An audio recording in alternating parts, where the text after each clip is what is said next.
Welcome students. Previous lecture में हमने बात की थी कि 1 किलोग्राम हाइड्रोजन से प्राप्त ऊर्जा और 1 किलोग्राम यूरेनियम से प्राप्त ऊर्जा कितनी आ रही थी और किससे अधिक है।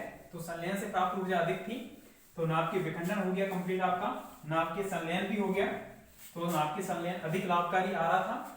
और इसके बाद हम दोनों में अंतर देखेंगे। तो अंतर लिखने के लिए हेडिंग डालो नाभ के विखंडन व नाभ की संलयन अभिक्रिया में अंतर।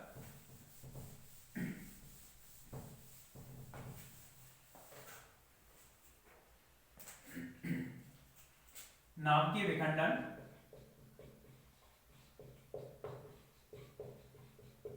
व नाभ की संलयन अभिक्रिया में अंतर।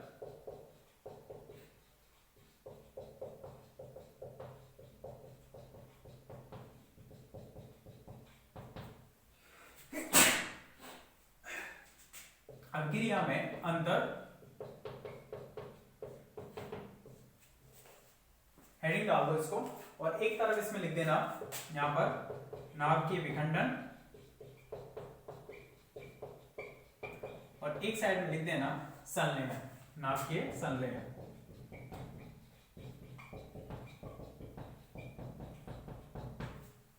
और इधर फर्स्ट पॉइंट लिखना है पहले, इस तरह से बनाओ।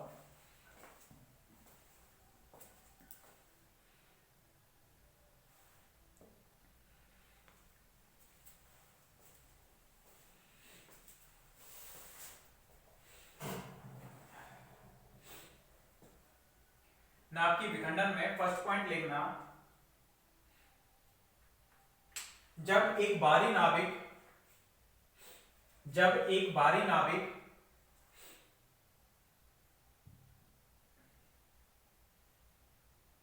दो हल्के नाभिकों में विभक्त होता है, जब एक बारी नाभिक दो हल्के नाभिकों में विभक्त होता है तो इसे नाभ की विखंडन कहते हैं। तो इसे नाभ की विखंडन कहते हैं।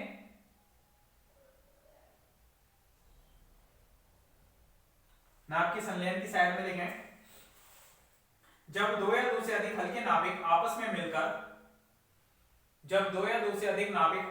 मिलकर एक बारी नाभिक का निर्माण करते हैं, तो इसे नाभ के संलयन कहते हैं।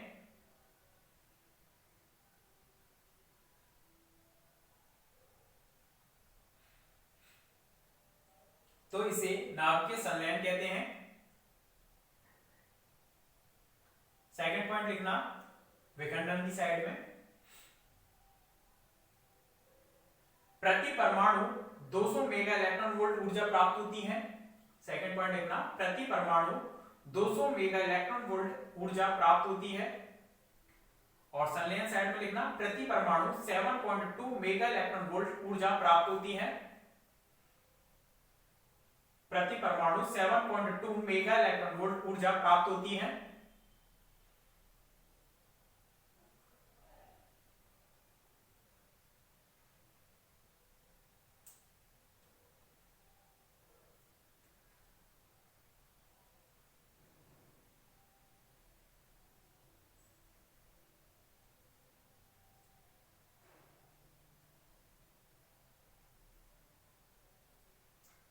थर्ड पॉइंट लिखना विखंडन की साइड में, इसे नियंत्रित किया जा सकता है।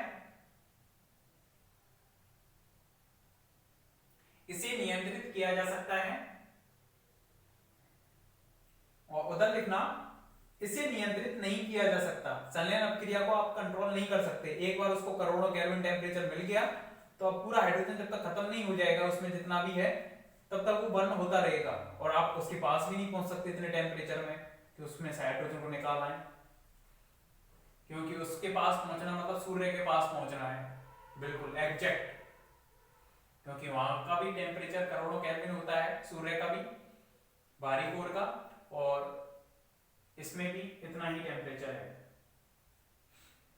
4 पॉइंट लिखना विखंडन की साइड में, स्वतः विखंडन संभव है।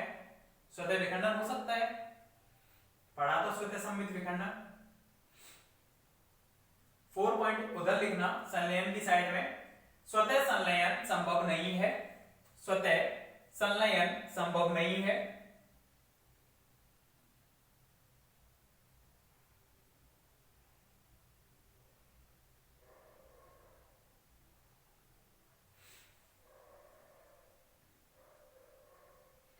फिफ्थ पॉइंट लिखना विखंडन की साइड में, यह अभिक्रिया सामान्य ताप पर संभव हो सकती है।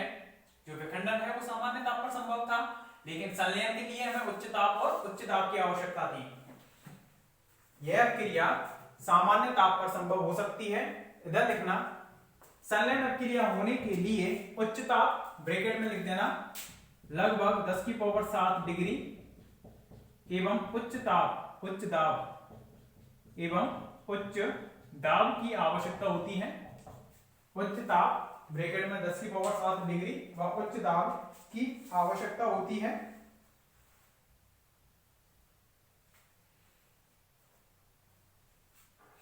ठीक है, तो ये नाव की विखंडन और नाव के संलयन जो है उनमें क्या हो गया, अंतर हो गया। इसके बाद क्वेश्चन लिखें आगे नेक्स्ट।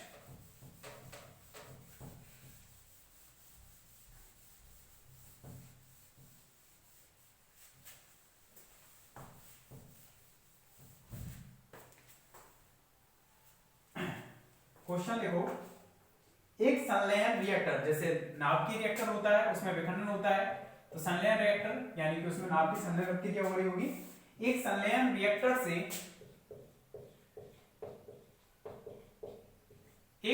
रिएक्टर से 400 मेगावाट, एक संलयन रिएक्टर से 400 मेगावाट शक्ति प्राप्त करने के लिए, मतलब एक संलयन रिएक्टर है उससे हमें इतनी शक्ति, वाट किसका मात्रक है, शक्ति का, शक्ति प्राप्त करने के लिए प्रति घंटे कितने हाइड्रोजन, ब्रैकेट में लिख देना 1H1 है, ध्यान रखना, प्रोटियम है, वो पहले निकाला था हमने, वो 1H2 से निकाली थी एनर्जी।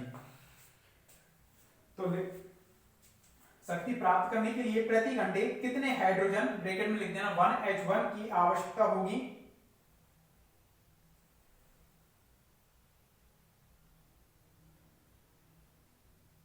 और आपको दे रखा है, ये चीज दे रखी है, आगे होगी क्वेश्चन मार्क, उसके बाद लिखना 1H1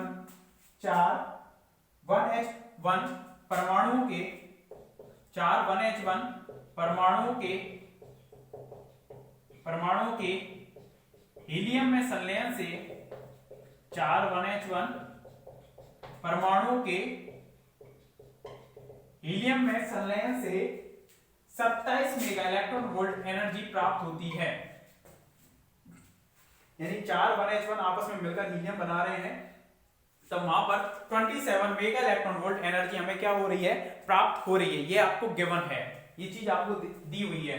तो वो कह रहा है कि यदि 4 हाइड्रोजन मिलकर इतनी एनर्जी रिलीज कर रहे हैं, तो उसमें 400 मेगावाट हमें शक्ति प्राप्त करनी है। कितने घंटे में, 1 घंटे में। तो हमें कितना हाइड्रोजन उसके लिए चाहिएगा। यदि इससे 4 हाइड्रोजन से तो हमें मिल रहे हैं 27 मेगा इलेक्ट्रॉन वोल्ट एनर्जी, तो इतनी एनर्जी प्राप्त करने के लिए, ये तो शक्ति है, शक्ति के संगत 1 घंटा में कितनी एनर्जी वो देगा हमें। तो देखो आंसर करके किस तरह से दिखेंगे, पहले इधर देखो, रिएक्टर से प्राप्त शक्ति कितनी है, 400 मेगावाट इतनी है। इसलिए प्रति घंटे रिएक्टर से प्राप्त जो ऊर्जा है वो कितनी हो जाएगी, बता सकते हो। ऊर्जा P = W/T, कार्य करने की दर को शक्ति कहते हैं, तो ऊर्जा चाहिए हमें, कार्य ऊर्जा का ही रूप होता है, तो शक्ति में टाइम का मल्टीप्लाई कर दें, कितने का, प्रति घंटे का। तो 400 मेगावाट इंटू 3600 सेकंड में निकालना है, 3600 सेकंड, तो ये कितना हो जाएगा, 400 into 10⁻6 into 3600 second, what into second. और वॉट इंटू सेकंड को हम कितना लिख सकते हैं, जूल लिख सकते हैं। वॉट इंटू सेकंड जूल के बराबर होगा। इसको यदि हम सॉल्व करें तो कितना आएगा, 144 इंटू 10⁻, कितना हो जाएगा, 6 और 4 10 जूल। इतनी एनर्जी हमें उस रिएक्टर से प्राप्त हो रही है। प्रति घंटे रिएक्टर से जो प्राप्त ऊर्जा है वो कितनी हो रही है, हमें 144 इंटू 10⁻10 जूल प्राप्त हो रही है। जबकि अब इतनी एनर्जी हमें प्राप्त हो रही है, माना ये एनर्जी हमें प्राप्त हो रही है, मान ली हमने n ग्राम हाइड्रोजन से प्राप्त हो रही है। कितने ग्राम हाइड्रोजन से, m ग्राम से, माना यह ऊर्जा m ग्राम 1H1 से प्राप्त होती है। इतनी जो एनर्जी प्राप्त हो रही है, m ग्राम हाइड्रोजन अगर उसमें जल रहा है, संलेत हो रहा है, तब हमें मिल रही है। क्यों m ग्राम हमने क्यों लेकर चला है? m ग्राम में हम परमाणुओं की संख्या निकाल लेंगे और हमें पता है कि प्रति परमाणु जो एनर्जी प्राप्त हो रही है वो 27/4 मेगा इलेक्ट्रॉन वोल्ट है। तो देखें, इसको आगे करेंगे। माना यह ऊर्जा m ग्राम 1H1 से प्राप्त हो रही है, इसलिए m ग्राम में परमाणुओं की संख्या, इसलिए m ग्राम में जो परमाणुओं की संख्या होगी वो कितनी होगी बताओ? हाइड्रोजन m ग्राम 1H1 में परमाणु की संख्या कितनी हो जाएगी? 1 ग्राम में, 1 लिख रहा है, उसके आगे ग्राम लगाएंगे, तो 1 ग्राम में परमाणु की संख्या कितनी होती है? अवोगाड्रो संख्या के बराबर 6.023 × 10⁻23। इसलिए m ग्राम में परमाणु संख्या कितनी हो जाएगी? इनटू m से हम मल्टीप्लाई कर देंगे तो इतने परमाणु हमारे पास मिल जाएंगे। चूंकि 1H1 के एक परमाणु से प्राप्त ऊर्जा, एक परमाणु से प्राप्त ऊर्जा वो कितनी होगी हमारे पास? अगर 1H1 का एक परमाणु है, उससे प्राप्त ऊर्जा कितनी है हमारे पास? 27/4 मेगा इलेक्ट्रॉन वोल्ट इतनी होगी। इसलिए इतने परमाणु से प्राप्त ऊर्जा कितनी होगी? ये हमें एनर्जी पता है, तो ये एनर्जी कितने से मिल रही है हमें? m ग्राम हाइड्रोजन के संलयन से। तो m ग्राम हाइड्रोजन के संलयन से इतनी एनर्जी मिल रही है, तो हम m ग्राम से मिलने वाली एनर्जी, एक तो ये है हमें पता है, एक हम अपनी तरफ से निकालते हैं कि m ग्राम में परमाणु संख्या इतनी है, एक परमाणु से रिलेटेड हमें पता है, इसलिए कितने? 6.023 × 10⁻23 × m परमाणुओं से प्राप्त ऊर्जा कितनी हो जाएगी? इसका मल्टीप्लाई कर देंगे, 27/4 × 6.023 × 10⁻23 m, ठीक है, इतनी हो जाएगी मेगा इलेक्ट्रॉन वोल्ट। और यदि इसको हम जूल में चेंज करें तो, क्योंकि जूल में ही निकाली थी, 27/4 × 6.023 × 10⁻23 m। इस m को आप स्मॉल ले लो, नहीं तो दोनों में अंतर m मेगा और इसका एक जैसा लगेगा, इसलिए इसको हम रिप्रेजेंट कर देते हैं स्मॉल m से। ठीक है, स्मॉल m से रिप्रेजेंट कर दिया मास को, कोई दिक्कत नहीं है। इसमें और इसमें डिफरेंस लिख जाए, इसलिए मैं परमाणुओं से प्राप्त ऊर्जा कितनी हो जाएगी? कितनी हो जाएगी? 27/4 6.023 × 10⁻23 × m × 10⁻6 × 1.6 × 10⁻⁻19, और ये कितना हो जाएगा? जूल। क्या हो जाएगा यहाँ पर? 1.6 × 10⁻⁻19 के जूल। इतनी क्या हो जाएगी? एनर्जी। तो ये एनर्जी किसके इक्विवेलेंट है? इसको डाल दिया हमने समीकरण 1 और इसको डाल दिया हमने समीकरण 2। अतः m ग्राम से जो प्राप्त ऊर्जा है, यानी कि इतने परमाणुओं से प्राप्त ऊर्जा, यानी कि हम लिख सकते हैं ब्रैकेट में m ग्राम से प्राप्त ऊर्जा। तो समीकरण, अतः समीकरण 1 व 2 से, एक तो m ग्राम से प्राप्त ऊर्जा इतनी है और m ग्राम से प्राप्त ऊर्जा इतनी है, तो दोनों को इक्विवेलेंट कर देंगे। 144 × 10⁻10 जूल ये m ग्राम हाइड्रोजन के बनने से हो रही है, जो कि 1 घंटे में जल रहा है। प्रति घंटे से प्राप्त ऊर्जा है, ये प्रति घंटे रिएक्टर से प्राप्त ऊर्जा है। तो 144 × 10⁻10 जूल ये 1 घंटे में अगर रिएक्टर से एनर्जी जो हमें मिल रही है वो है, और वो कितने के बराबर होगी? 27/4 × 6.023 × 10⁻23 × m × 10⁻6 × 1.6 × 10⁻⁻19 इतना हो जाएगा जूल। और इन दोनों को कैलकुलेट करके हम यहां से क्या निकाल सकते हैं? m की वैल्यू, क्योंकि हमें वही निकालना है कि कितना ग्राम हाइड्रोजन बर्न हो रहा है, तो वो निकल जाएगा। ठीक है, m ग्राम, ये निकालनी थी m की वैल्यू। करें इसको, पूरा इसी तरह से लिखते हैं।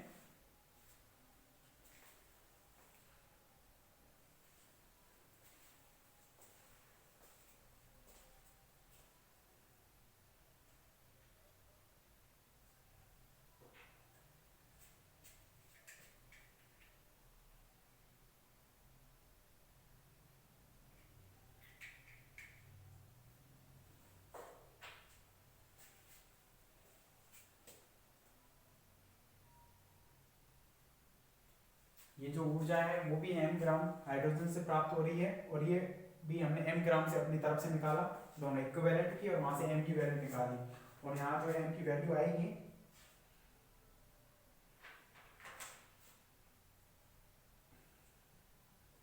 वो आ रही है 2.215 ग्राम। मतलब हमें इतना हाइड्रोजन चाहिए, एक घंटे में कितना हाइड्रोजन चाहिए उसमें 2.215 ग्राम। इतना ग्राम हाइड्रोजन अगर हमने लिया है तो हमें वहां पर 400 मेगावाट शक्ति वो प्रदान करता रहेगा प्रति सेकंड,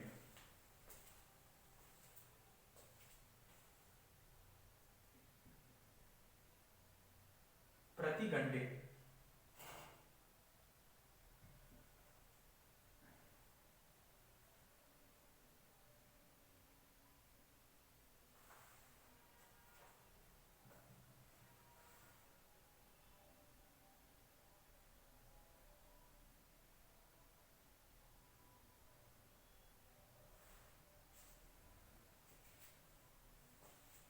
ठीक है,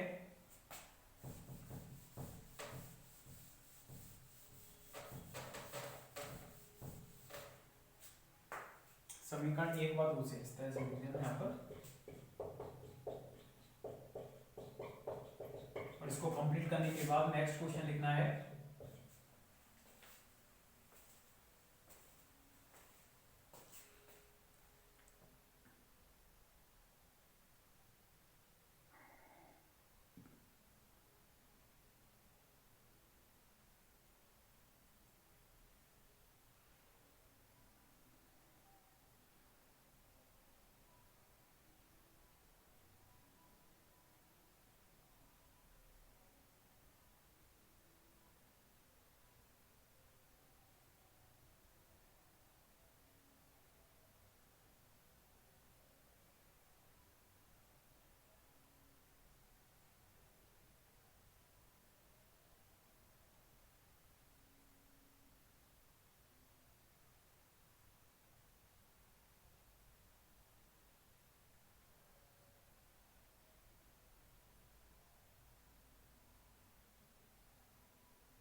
नेक्स्ट क्वेश्चन लिखे इसके बाद, देखो 1 किलोग्राम 1H1 से 1 किलोग्राम 1H1 से 1 किलोग्राम 1H1 से हीलियम बनाने में कितनी kWh ऊर्जा प्राप्त होगी। 1 किलोग्राम 1H1 से हीलियम बनाने में कितनी kWh ऊर्जा प्राप्त होगी, किलोवाट घंटे में निकालनी है। kWh किलोवाट आवर ऊर्जा प्राप्त होगी यदि 1H1 से हीलियम बनने में, यदि 1H1 से हीलियम बनने में 0.5% की 0.5% की 0.5% द्रव्यमान की क्षति होती है। 0.5% द्रव्यमान की क्षति होती है। मतलब एक किलोग्राम हाइड्रोजन हीलियम में चेंज हो रहा है, तो kWh में हमें ऊर्जा निकालनी है, और उसने दिया हुआ है कि वहां पर जब हाइड्रोजन से हीलियम बन रहा है तो जो द्रव्यमान में होने वाली क्षति है, वहां पर एनर्जी निकलती किस बेस में है, जब हाइड्रोजन से हीलियम बन रहा होगा तो कहीं ना कहीं द्रव्यमान में क्षति हो रही होगी, और द्रव्यमान में होने वाली क्षति ही आइंस्टीन के द्रव्यमान ऊर्जा समीकरण से किसमें चेंज हो रही होगी, एनर्जी में चेंज हो रही होगी, और वह ऊर्जा में वहां पर मिल रही है। तो 1 किलोग्राम 1h1 से द्रव्यमान में क्षति कितनी हो जाएगी बताओ। द्रव्यमान में क्षति यानी कि द्रव्यमान में क्षति यानी डेल्टा एम से हमने रिप्रेजेंट कर दिया। वो द्रव्यमान क्षति कितनी होगी 1 किलोग्राम का 1 इंटू 0.5/100 यानी कि 0.005 किलोग्राम। मतलब इतना किलोग्राम वहां पर 1 किलोग्राम अगर हाइड्रोजन हीलियम में चेंज हो रहा है तो उसका 0.5% कितना हो गया 0.5% द्रव्यमान क्षति हो गई। मतलब कितनी हो गई उसमें 0.005 किलोग्राम की द्रव्यमान की क्षति हो गई। मतलब इतना किलोग्राम द्रव्यमान कम हो गया वहां पर। आइंस्टीन के द्रव्यमान ऊर्जा समीकरण से, चूंकि आइंस्टीन के द्रव्यमान ऊर्जा समीकरण से, आइंस्टीन के द्रव्यमान ऊर्जा समीकरण से कितना होता है E equal to delta M into C square. Delta M हमारे पास कितना आ गया किलोग्राम में 0.005 इंटू सी की वैल्यू 3 इंटू 10⁸ मीटर पर सेकंड ये होगा, और ये किसमें है किलोग्राम में। तो सभी एसआई यूनिट्स हैं तो ये मात्रा किसमें आएगा जूल में। एनर्जी का हमें किसमें चाहिए किलोवाट घंटे में। किलोवाट घंटे में जूल लिख सकते हैं या फिर इसको लिख सकते हैं हम वाट इंटू सेकंड। वाट इंटू सेकंड लिख सकते हैं। वाट को किलोवाट में चेंज करना है तो 0.005 इंटू 10⁻³ इंटू 10⁸। वाट को किलोवाट में चेंज करना है तो 1000 का भाग देना होगा।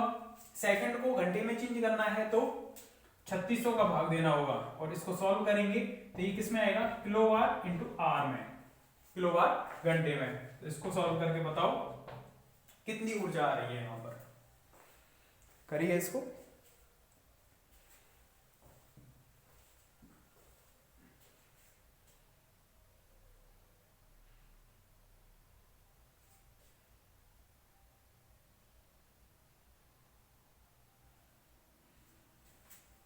थ्री इंटू 10⁸ का स्क्वायर हो रहा है ना, स्क्वायर चलेगा, सी का स्क्वायर चल रहा है। और यहाँ पर जो वैल्यू इसकी आएगी 1.25 इंटू 10⁸ kWh इतनी आएगी। इसको सॉल्व करने के बाद करके देख लेना इसको।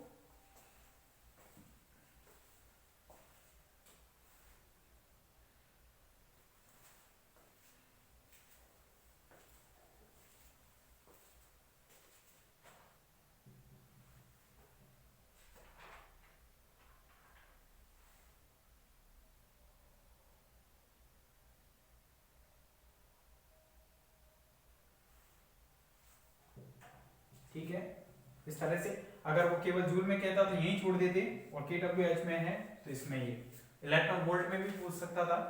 तो वो आप जानते हो सभी को चेंज करना, किसी भी मात्रक में पूछे उसी में ही आंसर देना है। तो मतलब 1.25 इंटू 10⁸ यूनिट बनेंगे एक तरह से, क्योंकि किलोवाट घंटे को हम कितना लिख देते हैं यूनिट। ठीक है, ये आपका क्वेश्चन कंप्लीट हो गया। इसके बाद आपका एक टॉपिक और रह गया है तारों में संलयन। जो तारे होते हैं स्टार होते हैं, सूर्य भी एक तारा है, तो तारों में संलयन। तो संलयन अभिक्रिया ही होती है। वहां पर मैक्सिमम क्या है हाइड्रोजन और हीलियम है। 90% तो क्या है वहां पर तारों में हाइड्रोजन और हीलियम है, जबकि 10% अन्य एलिमेंट हैं, अदर हैं।